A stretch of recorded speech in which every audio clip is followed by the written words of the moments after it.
Hello and welcome to another episode from the Real Talk and Revenue podcast. We have myself, Francesca, the accountant, and we have Jordan, the therapist, and we bring real powerful conversations around building revenue, building confidence, how the mindset works, all different discussions around to help others in business and in their personal life. So listen in, let us know what you think, ask questions along the way, and we'll be sure to answer them. Enjoy.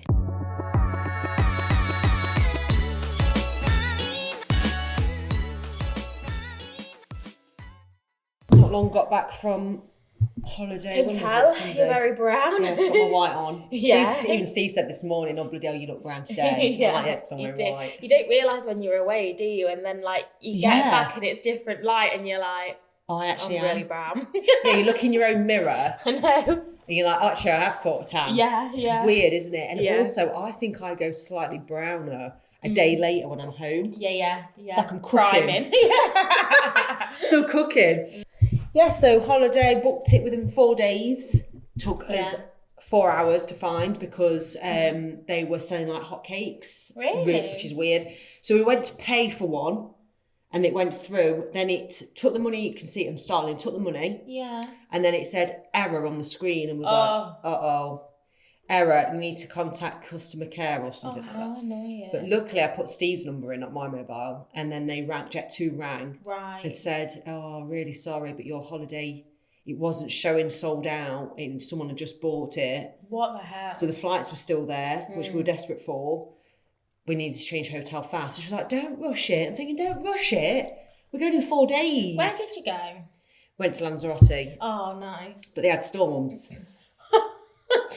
I checked that Monday, it looked 22 degrees, 23, and I thought, well, that'll just be perfect, right? We arrived and the weather changed. So we had a storm on the Wednesday and the Saturday. Right. But thankfully, I picked an area that's the south, which is Playa Blanca, which is a bit more sheltered. Yeah. But me and Steve went for a run Wednesday morning and we got drenched. The heavens opened. That's so funny. Yeah, and the rain hurt. Oh, it's like when hard it's rain. that hard, yeah. And we were just running around. My contacts are swimming. My phone was in my pocket. Oh, God. We didn't think it'd be that bad. It was like funny. We were laughing. But also I was like, let's just cut our run short, shall we? He was like, yeah, I'm all right. I'm like, I'm not. I've got my contacts in and my phone's in my pocket. Like and a bit of wet tissue trying to protect it. So that was funny. And then the Saturday, it rained for 20 minutes. Right. So if you go an hour up in the car to Costa to Geese, they had flooding. Right. What the friggin' hell? Yeah. So we just got it lucky. Yeah, that's good. And the reason why I think I'm like as brown as when I went to Thailand is you look really brown, yeah.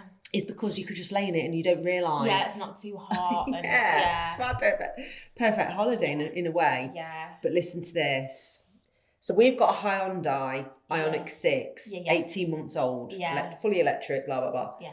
On the way to Sainsbury's in Balderton to get snacks. Yeah. So we've got all the snacks. The kids wanted snacks. 3 of them in the back, all ready to go.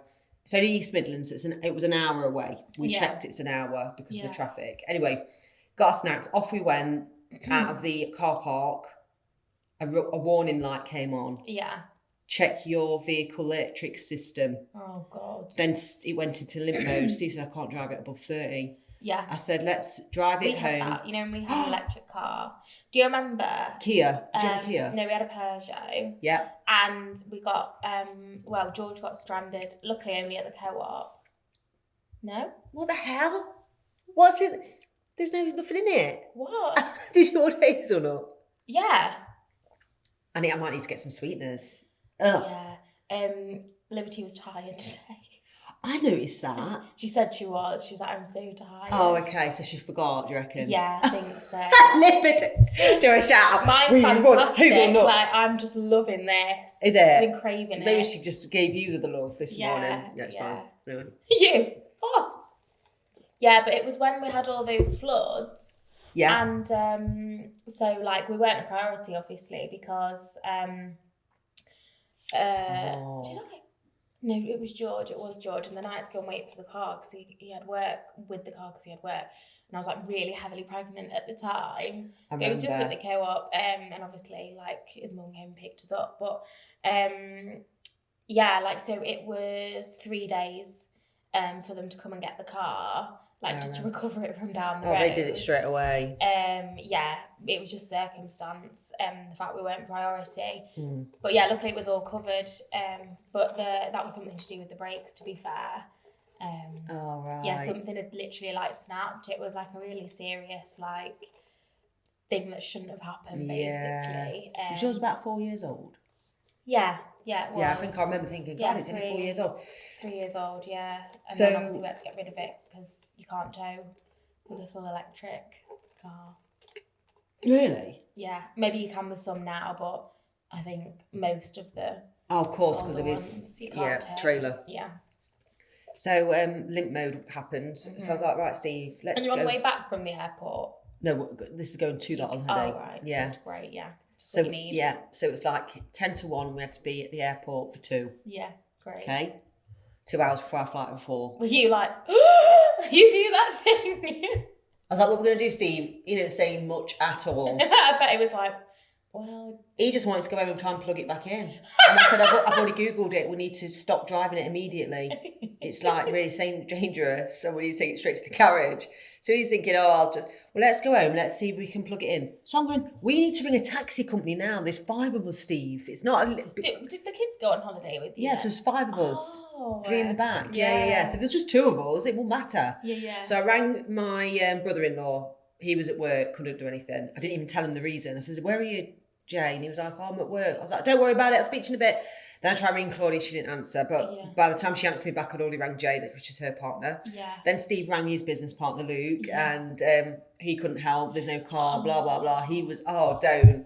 So I was like, Steve, what are we going to do then? Shall I check it out? Luke was like, just get on Uber. So I did that. But Steve wasn't giving me anything apart from tinkering about.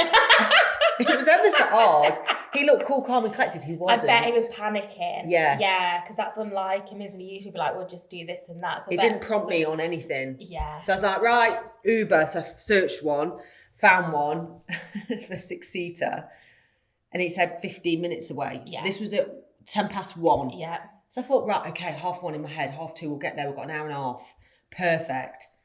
Anyway, told you 16 minutes to go for his arrival. Then it jumped to 18 minutes. Pushing back, yeah. And I was like, what the hell's going on? Steve, what should we do? Doesn't say anything. Should we ring him? Doesn't say anything. I'm like, I'm ringing him, but you speak. So I need the toilet. So off he's on the phone and he's like, can you get here as soon as it's possible? But didn't say why, that we're all going to need to go to the airport or our cars broke down. But he was like, yeah, mate, I'm just dropping off somebody and I'll be with you. Yeah. Took him till nearly 2:00. So we had so we got at the airport for 3. Oh, that's so stressful. So stressful. But actually I was all right. Yeah. So I think I was all right because I vocalised it. But Steve then told me later on it did stress him out. Yeah. What did you do with your car? Did you just leave it? So we drove it home in limp mode and it's, oh my God. So I was driving past the welcome break. And then all of a sudden it went beep, beep, beep, beep, beep. We all sat in silence. Like just absolute waiting. And I was like... Was Steve just driving? He was just driving like nothing. He said if it wasn't for me, he'd have tried to carry it on. What is with men at times? Like... It's weird, isn't it? So I was like, no, Steve, we can't carry on. So we drove it home and then the recovery van picked it up. So I had to ring Monday. Oh, that's recovery not van. It's great, not, but it didn't. It didn't affect me. Do you know why? I imagine it's like something to do with how generalised anxiety can work. So the difference between worries is we can worry about, which is most of what our worry and anxiety comes from, hypothetical situations. And then there's worries about current problems. Real things, Yeah. And current problems don't tend to cause us that much drama because we can action them. It's a problem right now. We problem solve it at the time. We phone around. It's underway, it's sorted, it's not great, but it's done. Whereas hypothetical situations, like there's no outcome yet. So there's room for our brains to like come up with about 80 different imaginary scenarios of how things could turn out, how we'd react, what we would do. And then we just start again, don't we? Because we've still got no outcome. Like you've got to wait until the event does or doesn't happen sort of thing, or until you've had the meeting and you know how someone's going to react to you. But until you get to it, people who are generally anxious will just like catastrophize and think, well, what if this happens? And what will they say? And what if they say that? I'll say this. And then you're imagining all the scenarios in your mind, like having this back and forth. Yeah. But because it's a current problem, yes, it's like stressful, but you just have to deal with it at the time. Like it's a clear problem. You've got a few like options of what you can do. You do it and then it's done, isn't it? You're like, well, you know, it's being sorted. Not great, but okay. And it's so interesting, actually, because I advised a friend, and this is how I deal with things. I don't know if it'll help anybody else, so you're going to think I'm crazy, probably. But you know, when I'm doing something stressful, I go to a dark place of all the things that can go wrong and work on them in my mind. Right. Which makes me perform better because nothing can phase. Okay, so... Would you not do that? No, it's so good for performing though. No, it's not. That's an anxious response and that's a positive belief about worry. Okay? What does that mean? It's positive classic. belief. Yeah. So I can bring up a list on my phone if you want. So what you're describing to me is something I hear all the time, where people believe that worrying, which is essentially what you're doing, is worrying and catastrophizing. I don't do it in a worry state. I do it in a, right, what if I get asked that question? Right, I'll deal with it like this. That sort of thing. I don't go, oh, what if? So I don't do that. Okay. So what I do, and it did help, so when I did my first speaking event, I come up with some scenarios that are worrying me, but not as in a worry state. Does that make sense? Sort of. And I think you're kind of like on the verge of like planning kind of appropriately and proportionately, but driven by anxiety. Yeah, I don't know. I know what you mean with the anxiety thing, because I do it with travel. I've told you about this before. But what I mean is, and it did help because I thought none of those things happened. So for the next one, I was even stronger. Does that... Because none of the things that so you think of some questions you could get asked to do that. Yeah. Because I remember doing a speaking thing and a woman asked me something that threw me, and I think that maybe, and I was a bit like, oh, I don't like this. There's always potential for that to happen though, isn't it? It is, but I also think prepping for it's not a bad thing. No, preparing for things and thinking about what you might like to say, you know what you're speaking about, so it's good to have a bit of an idea, isn't it, and maybe a little bit of practice and feel confident. What's the thing you meant then? As in you thought I meant on the list? So catastrophizing essentially, and like thinking through, okay, what could go wrong and how could I react to it? So I basically catastrophize at times. Yeah, and people feel like worry. So people that have anxiety develop these subconscious positive beliefs about worry, which on the surface of it, if you ask people like, do you think worry is helpful? They'll say, no, of course I don't. And I don't want to worry anymore. And I don't want to be anxious anymore. But then when you dig under the surface, you will find that they have these like ingrained subconscious beliefs that worry is helpful in some way. So for example, a really common one for us to believe, and particularly women, is that worry demonstrates like care and love. So like, of course I worry about you. Like, I love you. Oh, I see what you mean. Do you know what I mean? So it kind of is worry is like a positive personality trait, which isn't the case. And to challenge that, like, I'll always ask people, okay, well, do you know anybody that doesn't really worry about things generally, but is still like loving and caring? And they'll go, oh yeah, like my husband, or, you know, my dad, or whatever. And you're like, okay, so can you demonstrate care without worry? Yeah, I suppose you can. Okay, so, you know. So that's one, and obviously there's quite a few others as well, but it's interesting because, as I say, on the face of it, people will always say, of course worry is not helpful, like it's stressful and don't want to worry anymore. Then when you dig under the surface, you will find that anxious people actually do believe worry is helpful and that it's a way to problem solve and come to conclusions, and it's not. So, for example, Bella went to Thailand for 3 weeks, bless her, a little holiday. She's back now. Yeah, she's back. She'll be back here. she fell off a moped. No, she didn't fall. She hit a wall and fell off, but she ended up with stitches in her arm. Oh. So she rang me after she'd been at the hospital. Yeah. And she was shocked by my reaction. She thought I'd be worrying. Of course. And negative. Yeah. As in like, oh no, you can't.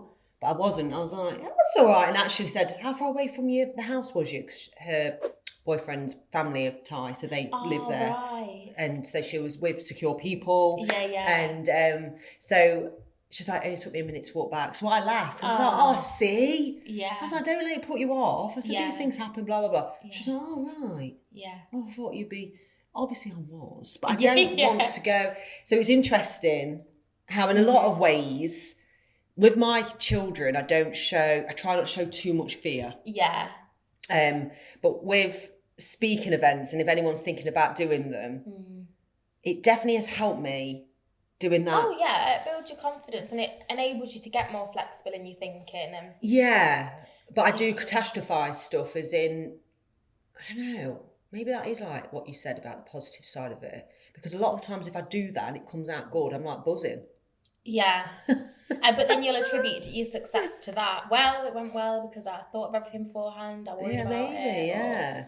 But you wouldn't necessarily think of it like that. But it's so common. Oh, I bet it is. And like generalised anxiety goes like undiagnosed in most people for most of their life. I know, and I'm terrible for this because I advised a friend, I said, right, something to do in business and this, that, the other, and how she wanted to progress and improve. So like, write down your weaknesses and work on them. Well, yeah, I think that's fair. Like, yeah, and she was a bit like, well, I get that, but why don't we write down some positives too? And I always do this. I always look to where I can improve. Yeah. And always what's next. Yeah. And it's a bit like, I don't know. So I had a bit of a thinking session on holiday, and I do this as well. What am I like as a person? Yeah. How can I take what this happened there and this? Because when I did the last 2 speaking events, honestly, internally, I was in like a bit of a wreck. Yeah. But then afterwards, I'm like, whew. Oh, great, done it. Yeah. Brilliant. Yeah. But the catastrophizing in that respect, if you want to call it that, was they're better than me who's on the panel. Yeah. Oh God, what are they going to think? Yeah. Oh my God, I know him over there. Yeah. Why is he watching me today of all days? Yeah.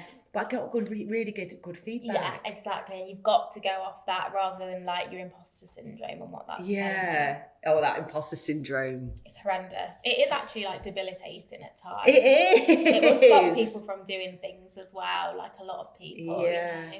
Well, I've got another speaking coming up in a month. What we on? Literally a month. Yeah. Next month, and it's in London. I'm speaking about how to build a business, not a practice. Yeah. So it's for accountancy business owners or bookkeepers. Yeah. I don't know if any accountants listen to this, but if you go into Accountex, come and see me. I think I'm on at 2:30. Oh. And I will go honest Yeah. and like hard. And obviously I've only done it for 6 years and I'm still learning. Yeah. But I am trying to say I'm excited about it. But again, at first when I got it through that I wanted to do it, I say I won it. You apply and then you get it. Yeah. I was like, I don't know what I'm saying. Even though I prepared it and knew what the outcome of it, all of a sudden, because I got it, I had a moment of, I don't know what I'm saying. I don't know. I don't even know how to run it. What? What am I going to do? Yeah. So I've had some thinking time. Yeah.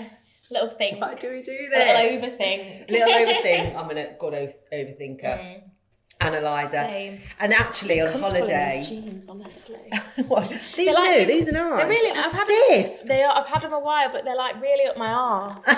They are. Like, you know, when you sit down, everything gets worse, doesn't it? I'm just like, it's horrible. I'm a fidgeter anyway as well, and these are not helping. I know. That's why I wear elasticated waists and comfort. Favourite. Yeah, I need to get some more.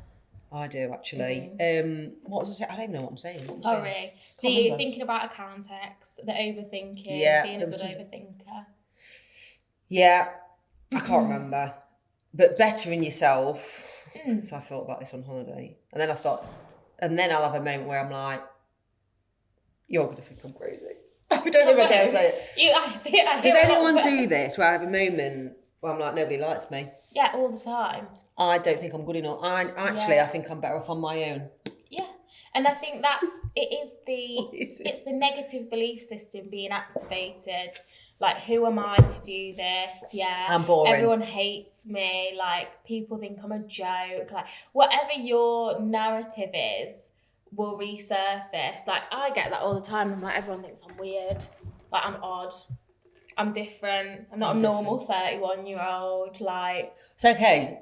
What makes you say that though? What's brought that up, do you think? It's things that we say before, like I don't want to go out drinking, or I'd rather spend my time doing things that maybe most other people my age wouldn't, which is not true, really. I know so many people that like don't drink or don't drink anymore and just like to, you know, do nicer things. Like when I went to London at the weekend. Oh yeah.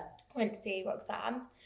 Obviously. Just you two? Yeah, it was so nice. And one of my clients recommended to go to this, to a couple of exhibits on South Bank, like, and they were so good, like, know nothing about art, I wouldn't even dream of it. No, you wouldn't, because I think we make assumptions that, like, you'd go and have a look at things and, like, you wouldn't have a clue or it wouldn't really interest you, but we went to this, like, exhibition on at the South Bank Centre, they're still on now, and it was like 2 feminine artists, and it was so cool, like really? Yeah, like one was Linda, and that was like a bit like dark and stuff, like the way that the things that she does, but it's amazing. It's all about like the stereotypical view of women and stuff like that. It's really good.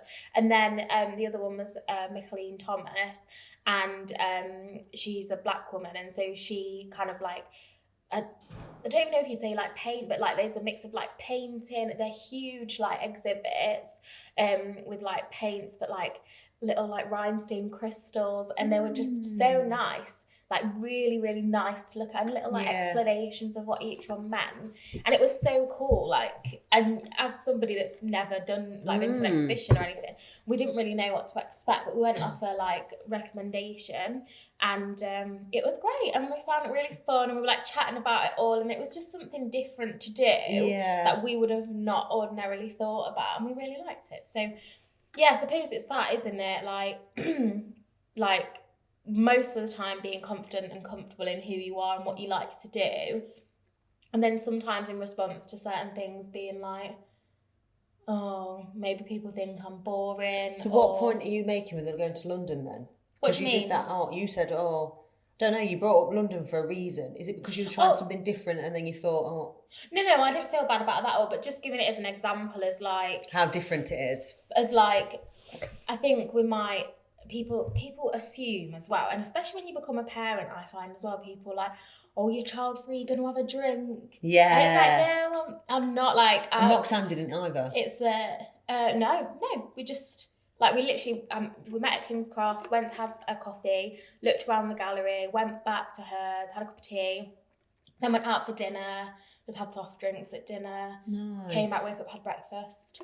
That is it's literally my ideal. Yeah, same, and I just love stuff like that. And I couldn't think of anything worse than like, and it's so individual, and again, like, no shade on anyone that really enjoys that, like, do what you enjoy, and like... Same on holiday then? Yeah. So when I'm holidays are a one, aren't they? Yeah. We spoke about this before, haven't we? You can have a drink on your honeymoon and stuff. Yeah. So obviously, Steve has beers and whatnot, and then I think, oh no, he's going to want to stay up late. So basically, we went with my son and my stepchildren, so Steve's kids, obviously, and they're getting a bit older now. They do they probably would stay up really late. Yeah, of course. And, you know, they're teenagers, aren't they? And I left Luca doing whatever he wanted to do because he met some friends. Aww. And I like to go up about 10 and left them. Yeah, that is my ideal. Like, not to feel the pressure, but then just and that's probably where my internal... Good. Yeah. Oh, they think I'm boring. And holidays do activate that, don't they? Yes. But it's pressure. People don't care as well. And I think we think people care more than they do, especially people that know as well. Like, with George, sometimes I'll be like, do you mind if I just go to bed or this or that? And he's like, no. Like, I know you and I expect that of you. Like, do you know what I mean? And Steve will go, it's past your bedtime, what are you doing? Yeah. I'm like, it's 20 to 9, Steve. And he's like, well, you like to go up at 8:30. Oh, yeah. It's interesting. I don't know. I think more people like to do this though. And like, I've got like a few clients, you know, that are like professionals and business owners and stuff, and more people than not that I speak to like to make sure they're like getting to bed at a reasonable time so that they're getting enough sleep and stuff like that. Sleep is so important. It is so important. People don't realise. You don't. And it's like people that are, there might be people who are running really successful, like massive companies. I think there are. And they do a lot of drinking and staying up late. Absolutely. And I think that's like your traditional corporate life, isn't it? Like Wolf of Wall Street. It's so true. It's you so think true. of, don't you? And things have been, and ultimately, you know, that's what corporations have mapped off, isn't it? Like banking and, you know, that 9 to 5 that's really like a 7 to 9, and, you know, burning the candle at both ends, working hard, earning money, spending your money. Like, I don't think I fit the corporate. I don't think a lot of people do, if I'm being honest with you. Yeah, I know people. Yeah. That don't. But again, it's one of those things that like we're conditioned to believe is like a successful lifestyle, like you're earning money, you know, you're going to after work drinks and, you know, socialising all the time. But human beings aren't robots, and we aren't actually built to thrive like that. Like, it's not how we're built to operate. So people do it to fit in, don't they? And just keep it going. And deep down, they're just doing it for the money, and then they feel stuck. And I see so many people that have been living like that and just find themselves completely empty, unfulfilled, depressed, anxious. Like, I cannot tell you how many clients. So sad, really, isn't it? When you think about it. But I've seen it, burnout. You know, in their 30s, 40s, sometimes 50s, like, but what do I do now? Like, I don't really know what life can look like in any different framework. I know, and it's that fear. It's that, again, I could have stayed in that corporate environment. And the reason why I managed to break free is, one, obviously the idea was great that I had, and not many were doing it at that point, as in going digital, being an informal accountant and having a personality online as being an accountant. That's probably a bit different to start with anyway. But the amount of effort I put in. Yeah. So you know how people, and you're very different to me in that respect. So, I mean, your core value, you'll say, is time. Absolutely. As in, I think in 2019, I'd have aligned much more like you. Yeah. But yeah, I'd say as I've gone on and like seen so many people and been a therapist for a longer time, it opens your eyes. It does. It really opens your eyes as to like what things are most important. And also then having Hallie, I think as well, like loss, like losing my grandma, you know, like certain life events will just... Do you not think they're like, not as excuses, but does it sometimes, because I could have said that with Luca being poorly at the time, going, well, you know, I had to be at home with him more, I'll stay where I am. Yeah. Do you know what I'm saying? No, I don't think it's excuses. I think it's values. Yeah, it is. Like everyone's values are different. And I think like it's easy to look at somebody and what they're doing and say like, you're making excuses, but they might not want like loads of money and success, and they might not want to like keep going and keep achieving and stuff like that. Like we said before, that can be just hustle. Or do you think that can be hustle culture? It can be hustle culture. Toxic productivity. Yeah. If it's not in alignment with what you want and you need that to feel like valuable and worthy. Yeah. But some people don't, and that in itself is like, it's just liberating to just be happy with your life. I'm happy with the journey, though. It is about the journey. Like, I don't know. I think it gives me a purpose every day with doing something. What next? And the buzz I get from building a team and building like a better business, I'm just like, whoa, this is great. Yeah, and that aligns with your values, doesn't it? Whereas, like you've said before, like, you know, kind of basing most of your identity on being like a mum is not for you and has never been for you. Do you know what I mean? Like, obviously your kids have been important, you've been there for them, and you are there for them, but you've not really identified. That's been mum and dad. Yeah, with like, this is my personality and stuff. And some people are the complete opposite, and they're like, everything about my kids. Like, they really want to be a stay-at-home mom. Like, they were. I know what I'm getting at then. When you say it like that, is I wouldn't be saying this to anyone that says I want to be a stay-at-home mum and I just want to be with my kids. It's the people that say, I want to build more money, but hang on a minute. No, at the same time, I need to have time for my kids. You can't have both. No. I really believe if you want to be successful, you have to put the work in for a set time. Absolutely. And then your choices come whether, if I just say mine were little and I was doing this, I'm at a point now, I could say the business is running without me. Yeah. I'm now going to do 9 till 3 or whatever. Yeah. And that's what I'm getting at. So it's the people that either convince themselves they don't really want it because they don't know how and they've got kids. Yeah, some people might. Yeah. And I want to get under the hook of people that go, I really want to do this, but they don't. But I can't. And I think that's the difference. It's the limiting belief. Yes, that's it. Like, I can't. Whereas I'm not saying that. I'm saying, like, perspective can be changed by life experience. Exactly. And priorities can be reevaluated based on, like, life events and difficult life events. Do you know what I mean? Like, sometimes one thing you're prioritising then seems less important because you just think, actually, like, I just really want this time to spend with my family. And for some people it might be like, I'm just going to make sure I make the best of my life and I'm going to do this and that. But again, the best of your life is very different depending on who you are. And what's your goals? Yeah, so for you, for example, best of life might be, like, building your business, like speaking events, doing different things and constantly challenging yourself.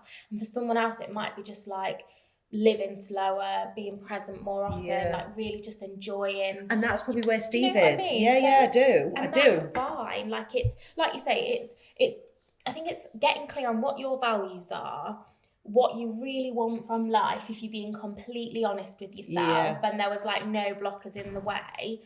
Like, it's knowing that, isn't it? Like, what do I really want from life if I'm being totally honest with myself? So true. Like, if someone said to me, deep down they really want to lose weight, but I've got kids, and that's where you've got to catch those excuses. Absolutely. And I hear it and I'm like, because I've got that, well, I've done it all. I've had the kids, built the business and lost, keep trim. If I want to keep trim, obviously. I've done my higher up. I don't let excuses get in my way.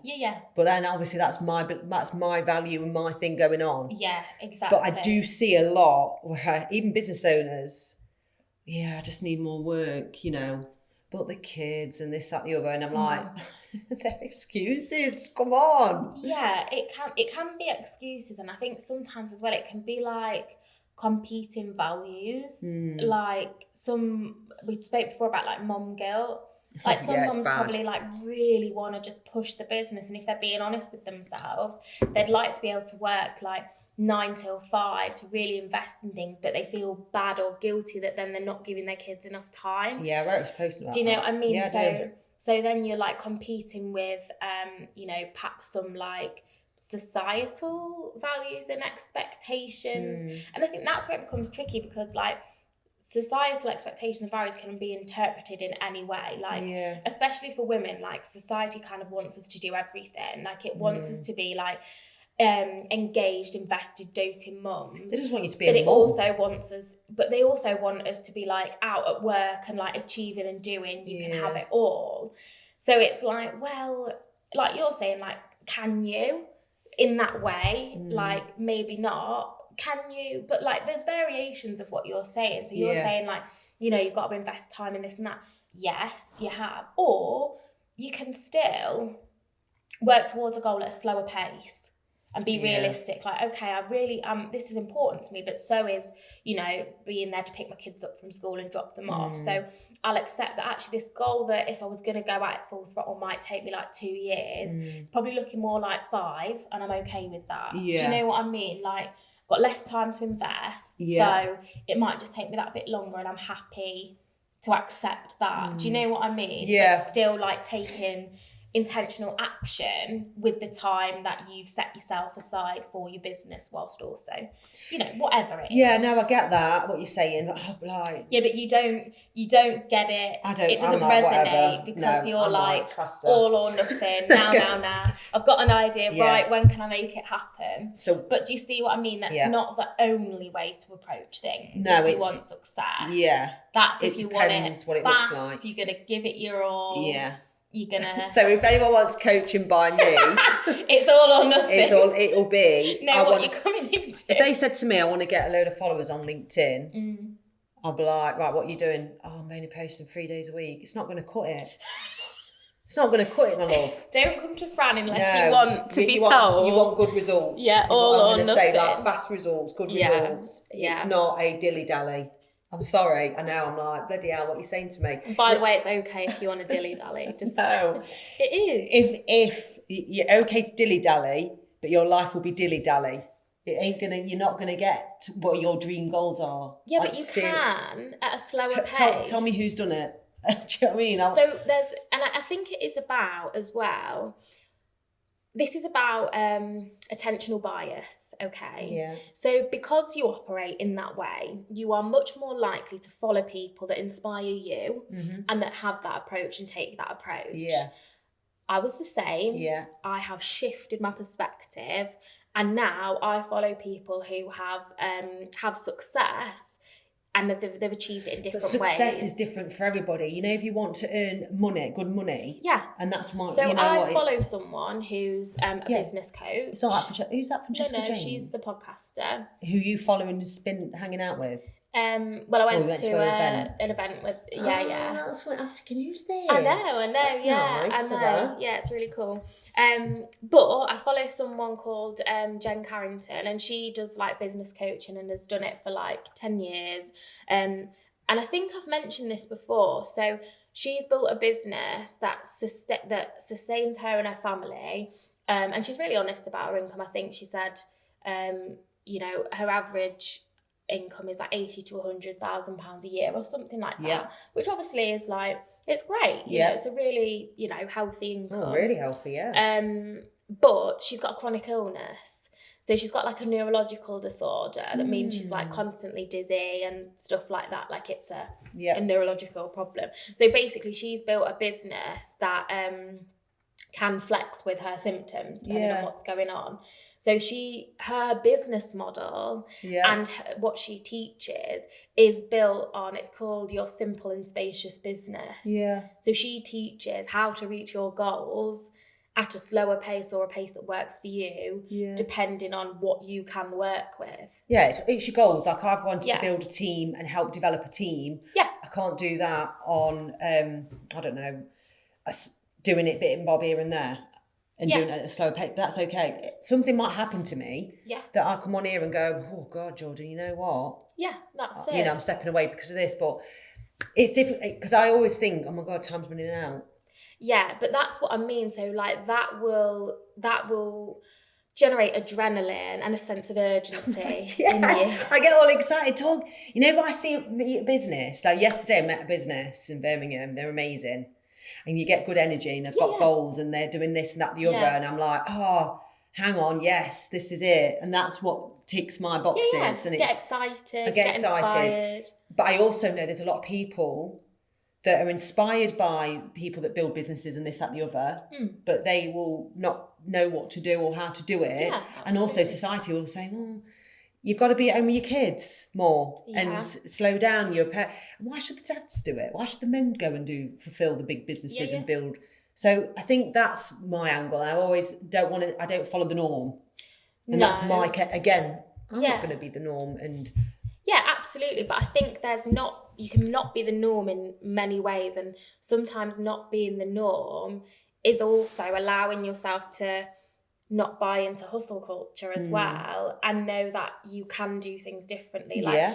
I'm sure if you set yourself the goal of like looking for business owners who built a business part-time or whatever that's successful, like you'll find it. Yeah. Like you will find people. But you've got to do a hard bit for a time. I can't, from what I've learnt and seen business, they have put so much time in initially and then they might change it or they keep going. So like Code Fitness is a perfect example where Steve's now can just dip in and out, and and same with Luke. Luke's doing gardening, he's going around, and then he'll go back into the business for a little bit. And but the initial 5 years, for example, 6-7 years when they built the gym, so maybe 7 years, was hell for them, and they'll admit it. And then so I see a lot of businesses, and I ask the questions. I'm like, have you built your LinkedIn to 80,000 followers? Well, one guy spent 15 hours a day apparently. What? He got over 100. Honest, it's like ridiculous. But the reason why I built my following is because I spent so much time, and I was willing to do evenings early in the morning. Engaging and stuff like that. But that was probably my hits, my goals. But I know there's people out there, you just need to bring that out in them to do that bit more. But that's how I like to do it. Do you know what I mean? So I'm only going to get people that's going to see me and go, oh, I want a bit of that. But you'll have people that follow that go, I want to be a bit of the mum, and I want to be a bit of this. Absolutely, But my kids, when they were your age, I was in a different situation altogether. So it's like... Yeah, true. So it's difficult, isn't it? And like I said before, you can only speak from like your own experience or experience of those around you and people you know. I think we should, because the time now, I think we should carry on this chat probably obviously next week. But I'm trying to think of a subject around. We'll have a think about building businesses around motherhood, but in different perspectives. Yeah, like, and how your own like belief system will shape the way you do that. It's so true, isn't it? And also changing your values if you want to. Yeah. Okay. It's a wrap. Yeah. Thanks for listening, guys. Bye.